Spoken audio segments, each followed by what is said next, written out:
పెద్దపల్లి జిల్లా రామగుండం నియోజకవర్గంలో అభివృద్ధి పేరుతో ఎమ్మెల్యే రాజ్ ఠాకూర్ తీవ్ర అరాచకాలు సృష్టిస్తున్నారని మాజీ ఎమ్మెల్యే కోరుకంటి చంద్ర ఆరోపించారు.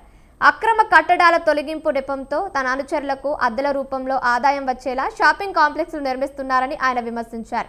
పెద్దపల్లి పునర్నిర్మాణం పేరిట పేదల పురాతన ఇళ్లను కూల్చివేస్తూ బంగ్లాలు కట్టుకోవడం ఎంతవరకు సమంజసమని ప్రశ్నించారు. ఈ సందర్భంగా బీఆర్ఎస్ నాయకులు కౌశిక్ హరి మాట్లాడుతూ రామగుండంలోని పుట్టి పెరిగిన ఎమ్మెల్యేకు ముంపు ప్రాంతాలను ఎలా కాపాడాలో తెలియకపోవడం శోచనీయమన్నారు. వర్షాకాలం ప్రారంభం కాకముందు నివారణ చర్యలు తీసుకోవడంలో పాలకులు నిమ్మకు నీరెత్తినట్లు వ్యవహరించారని కౌశిక్ హరి మండిపడ్డారు. ఎమ్మెల్యేకు కేవలం కూల్చివేతలు కమిషన్లపై ఉన్న శ్రద్ధ ప్రజా సంక్షేమంపై లేదని ధ్వజమెత్తారు.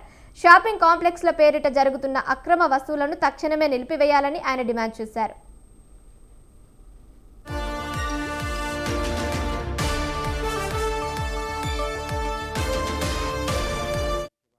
వ్యాపారస్తులు కూల్చివేసి మీరు 2 అంతస్తుల బిల్డింగ్లు కట్టుకోవాలి. పాప వాళ్ళు రోజు రోజు చిన్న చిన్న ఫైనాన్షియల్ వచ్చి దుకాణాలు నడుపుకునేటువంటి వాళ్ళను పట్టుకొని పెద్ద పెద్ద షాపులు కట్టాలని ఆదేశాలు జులుంలు జారీ చేస్తారు. కొన్ని జాగాల్లోనేమో బినామీ కాంట్రాక్టర్లతోని డబ్బులు వసూలు చేపించి కట్టడంతో పాటు కొంతమంది కాంగ్రెస్ నాయకులకు అదనంగా షాపులు నిర్మాణం చేసి వాళ్లకు నెలవారీగా కిరాయిలు వచ్చేటువంటి విధంగా చేస్తాడు. రామగుండం కాన్స్టిట్యున్సీ గోదావరికంలో కావచ్చు, రామగుండం అంతటా కూడా కావచ్చు, నిన్న మొన్న కురిసినటువంటి వానకు ఇవాళ ప్రతి గల్లీలా ప్రతి వాడాల కాన్స్టిట్యున్సీ మొత్తం ఇళ్లకు నీళ్ళు వచ్చినాయి.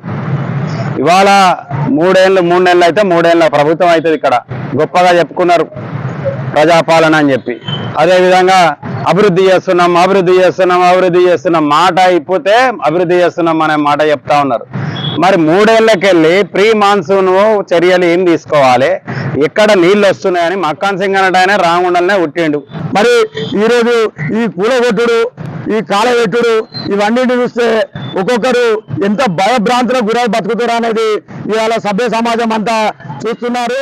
మొన్న ఈ కూలగొట్టే క్రమంలో మరి 5 నెలలు కావట్లేదు పాలకవర్గం మున్సిపాలిటీ రామగుండం కార్పొరేషన్ల పాలకవర్గం స్టార్ట్ అయ్యి మరి ఆ సంబంధించినటువంటి కార్పొరేటర్ కూడా కనీస ఇంటిమేషన్ లేకుండా మరి ఎవరో వచ్చి ఎవరో చేసి కూలగొట్టి ఫస్ట్ 14